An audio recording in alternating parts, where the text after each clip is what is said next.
विद्यार्थी मित्रांनो नमस्कार. आपण मागच्या लेक्चरला शेप ऑफ लिक्विड ड्रॉप ही कन्सेप्ट बघितली होती. ह्या लेक्चरला आपण effect of impurities and temperature on surface tension हा टॉपिक बघणार आहोत. हा टॉपिक अगदी छोटा जरी असला तरी महत्त्वाचा आहे.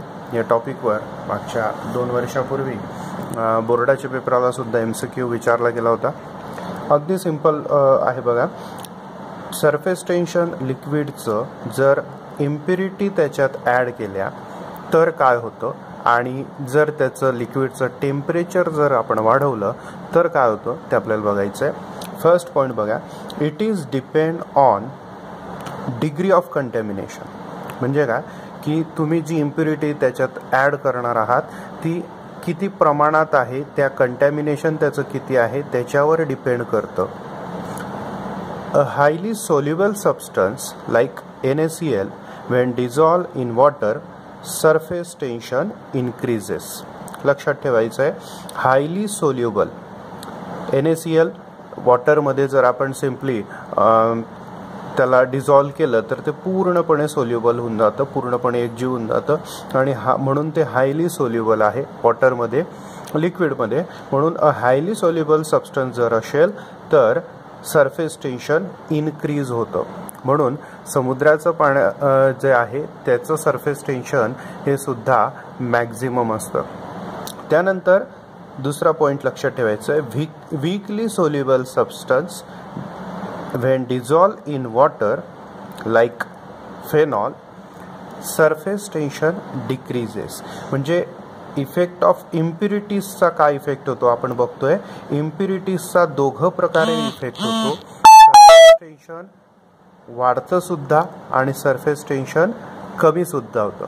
मग इम्प्युरिटी ॲड केल्यावर सरफेस टेन्शन वाढतं कधी आणि कमी कधी होतं तर लक्षात ठेवायचं, जेव्हा हायली सोल्युबल सबस्टन्स असेल त्यावेळेला सरफेस टेन्शन इन्क्रीज होतं आणि वीकली सोल्युबल सबस्टन्स असेल तेव्हा सरफेस टेन्शन डिक्रीज होतं.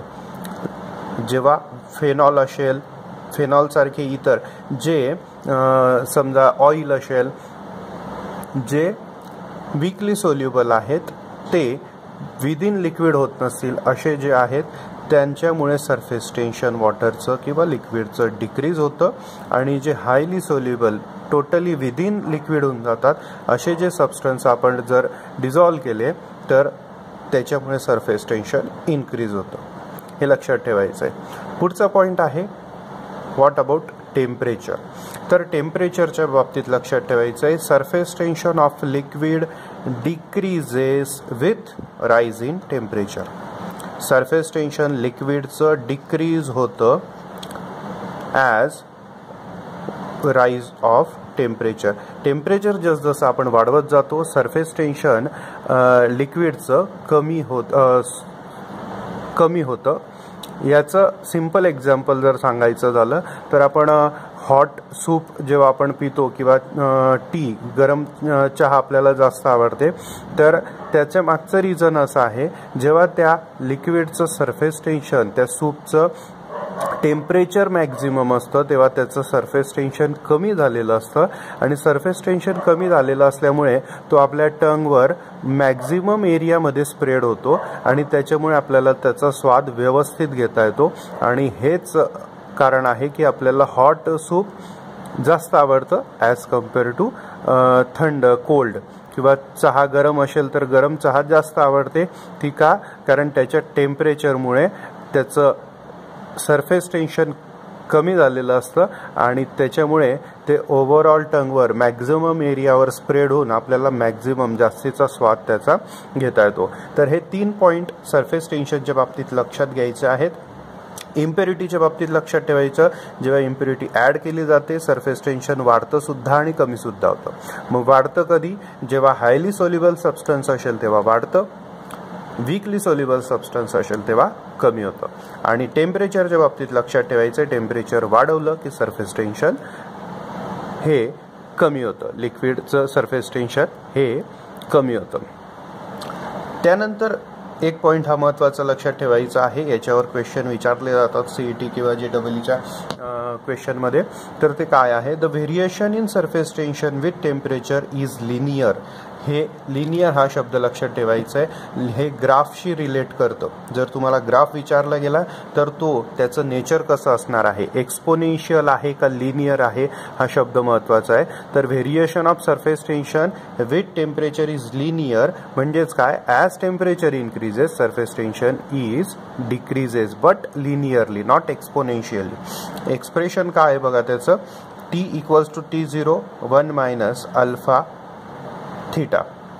याच्यात हा अल्फा काय आहे, तर टी आहे surface tension at T degree Celsius, something काहीतरी टी डिग्री सेल्सिअस असेल त्यावेळेसचं टेम्परेचर. T0 इनिशियल कंडिशनला म्हणजे surface tension at 0 degree Celsius, आणि alpha is the temperature coefficient of surface tension. हे आपण 11वीला बघितलेलं आहे. Alpha temperature coefficient of surface tension, याच्यामध्ये टेम्परेचर कोएफिशियंट 3 प्रकारचे आहेत, एक अल्फा, बीटा आणि gamma. On the basis of structure dimension 3 प्रकारचे टेम्परेचर कोएफिशियंट आपण बघितले आहेत. त्यापैकी अल्फा हे टेम्परेचर कोएफिशियंट आहे. कशासाठी, सरफेस टेन्शनसाठी. तुम्ही म्हणाल अल्फाच का घेतलं, तर आपल्याला माहिती आहे सरफेस टेन्शनचा फॉर्म्युला आहे फोर्स पर युनिट लेंथ. इथं लेंथ हे डायमेन्शन आहे म्हणून कोएफिशियंट इज कोणतं घेतलेलं आहे, लेंथशी रिलेटेड म्हणजेच कोणतं, अल्फा. हा फॉर्म्युला लक्षात ठेवायचा आहे. या फॉर्म्युल्यावरून भरपूरसे प्रश्न आपण सोडवू शकतो. जर टेम्परेचर कोएफिशियंट लक्षात ठेवायचं आहे की टेम्परेचर कोएफिशियंट ही कॉन्स्टंट क्वांटिटी आहे, ती वेगवेगळ्या लिक्विडसाठी आणि वेगवेगळ्या ऑब्जेक्टसाठी ही डिफरंट असते आणि कॉन्स्टंट असते. जर आपल्याला टेम्परेचर कोएफिशियंट एखाद्या लिक्विडचं दिलेलं असेल, इनिशियल टेम्परेचर 0 डिग्री सेल्सिअस असेल आणि आपल्याला फायनल टेम्परेचर जर काढायचं असेल तर आपण या प्रकारे या फॉर्म्युल्यावरून ते काढू शकतो. हा फॉर्म्युला लक्षात ठेवायचा आहे. Effect of impurity and temperature on surface tension हा पॉईंट सुद्धा व्यवस्थित लक्षात ठेवायचा आहे. धन्यवाद.